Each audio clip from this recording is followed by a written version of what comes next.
అందరికీ నమస్తే. Jaganmohan Reddy London tour దేనికి వ్యూహంగా మారను?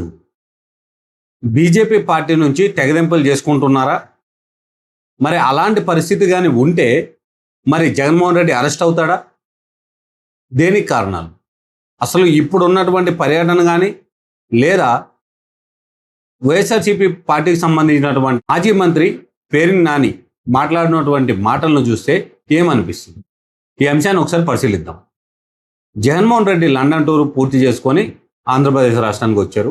వచ్చిన అనంతరం తను కడపలో ఉన్నటువంటి ఒక పెళ్లికి ఈరోజు అటెండ్ అవ్వడానికి వెళ్ళారు. అయితే నిన్న పేర్ని నాని ఒక ప్రెస్ మీట్ పెట్టాడు. ఆ ప్రెస్ మీట్ యొక్క ముఖ్య ఉద్దేశం ఏంటి అని అంటే, తెలంగాణలో జరిగినటువంటి నరేంద్ర మోడీ గారి సభలో నరేంద్ర మోడీ గారు కొన్ని విషయాలు చెప్పారు. దేశ భవిష్యత్తు కోసము మీరు 1 సంవత్సరం పాటు బంగారాలు కొనకండి, వీలైనంత వరకు వర్క్ ఫ్రమ్ హోమ్ చేసుకుంటూ పబ్లిక్ ట్రాన్స్పోర్ట్ని యూటిలైజ్ చేయండి అన్నట్టుగా ఆయన చెప్పారు. ఆయన ఆలోచన విధానం ఎలా ఉంది అని అంటే, మన రూపాయి వాల్యూ తగ్గకుండా ప్రస్తుతానికి ఈ యుద్ధం జరుగుతున్నటువంటి పరిణామాల్లో మనమంతా ఇంపోర్ట్ ఎక్స్పోర్ట్ పరిస్థితి ఉంది కాబట్టి మన దగ్గర నుంచి ఎక్స్పోర్ట్ అయ్యేదంతా రూపాయలు అవుతూ మనం ఇంపోర్ట్ చేసుకునేది డాలర్లో కొంటున్నాం. ఇలాంటి తరుణంలో మనం ఇవి తగ్గించుకుంటే మన రూపాయి వాల్యూ తగ్గదు, మనము స్టేబుల్గా వెళ్ళడానికి ఉపయోగపడుతుంది అనే ఉద్దేశంతో ఆయన చెప్పారు. అయితే ఇది వైఎస్ఆర్సీపీకి ఎలా అర్థమైంది అనే విషయం అయితే నిన్న పేర్ని నాని మీటింగ్ చూస్తే మనకు అర్థమవుతుంది. ఆయన ఇవి తగ్గించుకోండి అని చెప్తే పేర్ని నాని గారు ఏం చెప్తున్నారో తెలుసా? మా రాష్ట్రంలో ఉన్నటువంటి ముఖ్యమంత్రి కొడుకు, ఉప ముఖ్యమంత్రి, వీళ్ళు ముగ్గురు హైదరాబాద్లో ఉంటున్నారు. ముగ్గురు 3 ఫ్లైట్లలో వెళ్తున్నారు. వీళ్ళ ముగ్గురికి కలిసి ఒక కారులో వెళ్ళమని చెప్పండి. వచ్చేటప్పుడు కూడా మళ్ళీ ఒకే కారులో రమ్మని చెప్పండి.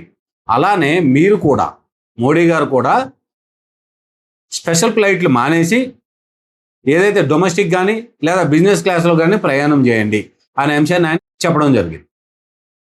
ఇలాంటి తరుణంలో కొత్తగా ఆంధ్రప్రదేశ్ రాజకీయాల్లో మనం కొన్ని వీడియోల్లో కూడా చెప్పుకున్నాం. ఏంటి అంటే, వైఎస్ఆర్సీపీ ప్రతిరోజు ఒక కొత్త అంశాన్ని అయితే తీసుకొని వస్తుంది. అది కార్యకర్తలకు కానీ ప్రజలకు కానీ ఎవరికి ఎటువంటి ఉపయోగం ఉండనివి. ఎగ్జాంపుల్గా చూసుకున్నట్టయితే పేర్ని నాని పెట్టిన ప్రెస్ మీట్. అయితే కొంతమంది సీనియర్ నాయకుల్లో, రాజకీయ విశ్లేషకుల్లో ఒక మాట చాలా గట్టిగా వినిపిస్తుంది. ఏంటది అంటే, జగన్ బీజేపీతో తెర వెనక పెట్టుకున్నటువంటి సంబంధాన్ని కట్ చేసుకోబోతున్నాడు. ఈ విషయాన్ని మాట్లాడుతున్నప్పుడు మరికొంతమంది రాజకీయ నాయకులు కానీ లేదా ఆ పార్టీకి సంబంధించినటువంటి వాళ్ళు చెప్తున్న అంశం ఏంటి అంటే, మరి అలా అయితే ఈడీ కానీ సిబిఐ కానీ మళ్ళీ కేసులు పెడుతుంది కదా, లేదంటే మళ్ళీ తీసుకుపోయి అరెస్ట్ చేస్తారు కదా అని అంటే, జగన్మోహన్ రెడ్డి ప్రస్తుతానికి బయట ఉండడమే కరెక్టు అనేది ఎన్డీఏ కూటమికి ఖచ్చితంగా తెలుసు. ఎందుకంటే జగన్మోహన్ రెడ్డిని ఇలాంటి సమయంలో అరెస్ట్ చేస్తే రాష్ట్ర పరిస్థితి ఎలా ఉంటుంది? అలానే జగన్మోహన్ రెడ్డి గతంలో చంద్రబాబు నాయుడు గారిని అరెస్ట్ చేసినప్పుడు ఒక అపవాదిని మూట కట్టుకున్నాడు. వాంటెడ్లీ కక్షపూర్తి చర్యలే తీసుకుంటున్నాడు లేదా కక్షపూర్తి చర్యలతోనే అరెస్ట్ చేశాడు అనే ఒక అంశాన్ని చెప్పారు. అయితే ఇప్పుడు కానీ జగన్మోహన్ రెడ్డిని ఎన్డీఏ కూటమి కానీ లేదా లోకల్లో ఉన్నటువంటి టీం కానీ ఎవరు అరెస్ట్ చేసినా సరే ఇది అదే చర్యలకి దారితీస్తుంది. అలాంటప్పుడు పొలిటికల్గా ఎంత మైలేజ్ పడిపోతుందో లేదా పొలిటికల్గా ఎంత ఇబ్బంది జరుగుతుందో అనేది చంద్రబాబు నాయుడు గారికి మొత్తం క్లియర్గా తెలుసు. కాబట్టి ఇప్పుడు ఆయన అలాంటి పరిస్థితి లేదా అలాంటి చర్యలు తీసుకోడు. మరి జగన్మోహన్ రెడ్డి కొత్త ఉత్సాహానికి గల కారణం ఏమై ఉండొచ్చు అని ఆలోచన చేస్తే, లండన్లో జరిగినటువంటి మీటింగ్లో కారణం కావచ్చు, ప్రశాంత్ కిషోర్ గారితో జరిగిన పర్సనల్ మీటింగ్ కూడా కారణం కావచ్చు, లేదా మన పొరుగు రాష్ట్రమైనటువంటి తమిళనాడులో విజయ్ గెలిచిన గెలుపు, కాంగ్రెస్ పార్టీతో పెట్టుకున్నటువంటి పొత్తు ఏదైతే అలయన్స్ పెట్టుకున్నారో అది కూడా కారణం కావచ్చు. ఇప్పటి వరకు జగన్మోహన్ రెడ్డి బీజేపీతో ఎందుకు పొత్తులో ఉన్నాడు లేదా ఎందుకు వాళ్ళతో కలిసి ఉన్నాడు? ఎంపీలు ఎంతమంది ఉన్నప్పటికీ ఎన్డీఏ కూటమికి వాళ్ళ మద్దతు పార్లమెంట్లో చెప్తూనే ఉన్నారు ప్రతి విషయంలో. కానీ రాష్ట్రానికి వచ్చేసరికి ఎన్డీఏ కూటమికి వ్యతిరేకంగా వ్యవహరిస్తారు. రాష్ట్రంలో ఉన్నటువంటి ఎన్డీఏ కూటమికి వ్యతిరేకంగా వీళ్ళు ప్రెస్ మీట్లు పెడతారు, ఆ కూటమి చేస్తున్నటువంటి పనుల్ని వీళ్ళు ఎద్దేవా చేస్తారు. ఇవన్నీ రాష్ట్రంలో జరుగుతాయి. కానీ మళ్ళీ ఢిల్లీకి వెళ్ళేటప్పటికి బీజేపీ పార్టీ ఏది చెప్తే అదే వింటారు. ఈ విషయం అంతా జగమెరిగిన సత్యం. మరి జగన్కి తెలియదా అంటే ఖచ్చితంగా తెలుసు. కానీ పరిస్థితులు అరెస్టు చేస్తారేమో, లేదా ఇంకేమైనా జరుగుతుందేమో, ఇలాంటి ఆలోచనలు ఉన్నాయని చెప్పి చాలామంది అనుకుంటారు.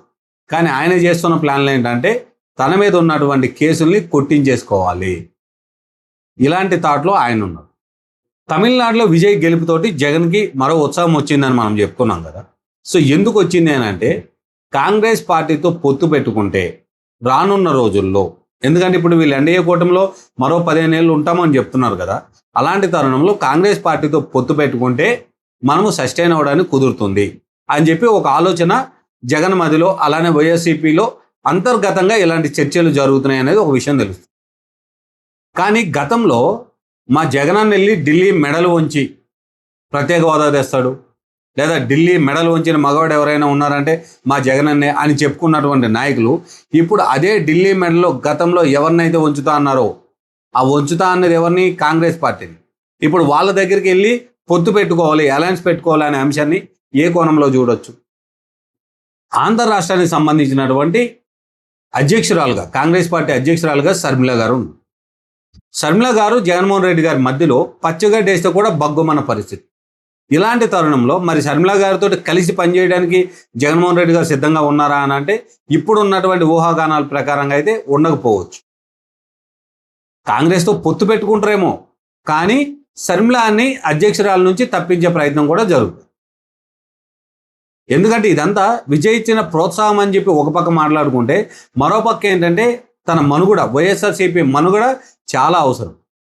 2029లో వాళ్ళు గెలవాలి లేదా గెలిచే ప్రయత్నాలు చేయాలి అని అంటే ఖచ్చితంగా ఎవరితో ఒకరితో అలయన్స్ అయితే పెట్టుకోవాలి.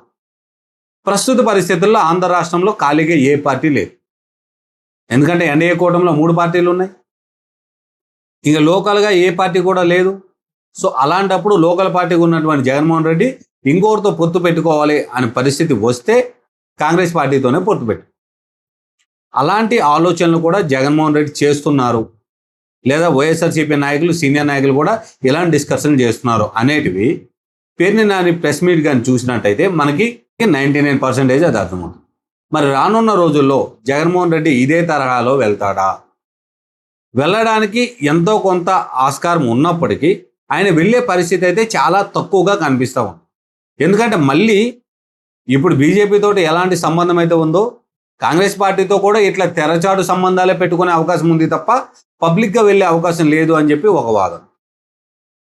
ఎందుకంటే లోకల్లో చంద్రబాబు నాయుడు తన మీద ఎటువంటి కక్షపూర్తి చర్యలు తీసుకోకపోయినా, చెయ్యకపోయినప్పటికీ సెంట్రల్లో ఉన్నటువంటి బీజేపీ తన బెయిల్ వచ్చిన తర్వాత ఇన్ని సంవత్సరాలు బయట ఉన్నాడు కాబట్టి మళ్ళీ ఇంకో రూపంలో కానీ ఇబ్బంది పెట్టే పరిస్థితి ఉంటుంది అని చెప్పి కొంతమంది చెప్తున్నారంట. జగన్మోహన్ రెడ్డి గారు ఏం ఎగ్జాంపుల్గా తీసుకున్నారంటే కొత్తగా పార్టీ పెట్టి సింగిల్ లార్జెస్ట్ పార్టీకి ఎదిగినటువంటి విజయ్ని బీజేపీ కూటమిని పక్కన పెట్టి కాంగ్రెస్ పార్టీతో పొత్తు పెట్టుకున్నప్పుడు విజయ్కే ఏం జరగనప్పుడు మనకెందుకు జరుగుతుంది?